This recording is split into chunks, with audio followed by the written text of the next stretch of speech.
Minions, na-miss nyo ba ang ating update? Nako, mukhang dumating na nga sa point na kinailangan ng magsalita ni Maine Mendoza after all these years.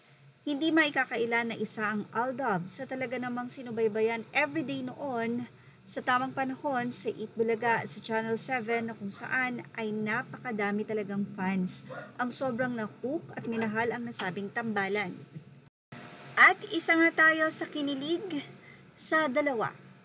Marami ang nagre-request na sana nga daw ay magkaroon muli ng teleserye or kaya ay movie kahit one time na pagsasama lang muli sina Alden Richards at Maine Mendoza. Dahil ganun pa man, nagkaroon man ng sari-sariling buhay sila Maine at sila Alden, may marami pa rin mga fans ang umaasa na baka naman ang tamang panahon ay dumating talaga.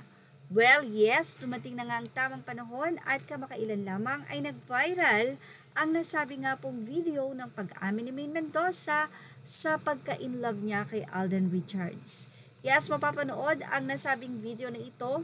Ang tamang panahon para sagutin ito, watch the full episode on Eat Bulaga YouTube channel. Ano nga ba ang sinabi dito ni Maine?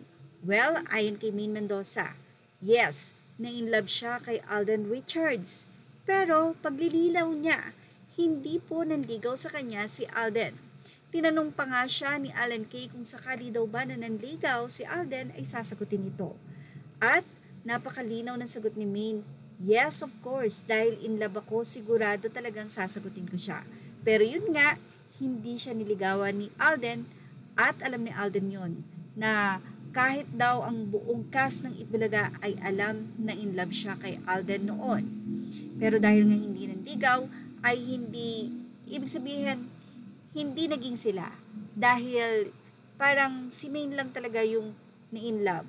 Ganun pa man, nakita natin kung paano talagang irespeto at igalang ni Alden Richards si Maine, lalong-lalo na nandun sila sa kalye serye. So, sa tamang panahon. Well, sana ay nagbigay linaw ito, especially sa mga fans na hanggang ngayon ay umaasa pa rin na magkakatuluyan ang dalawa.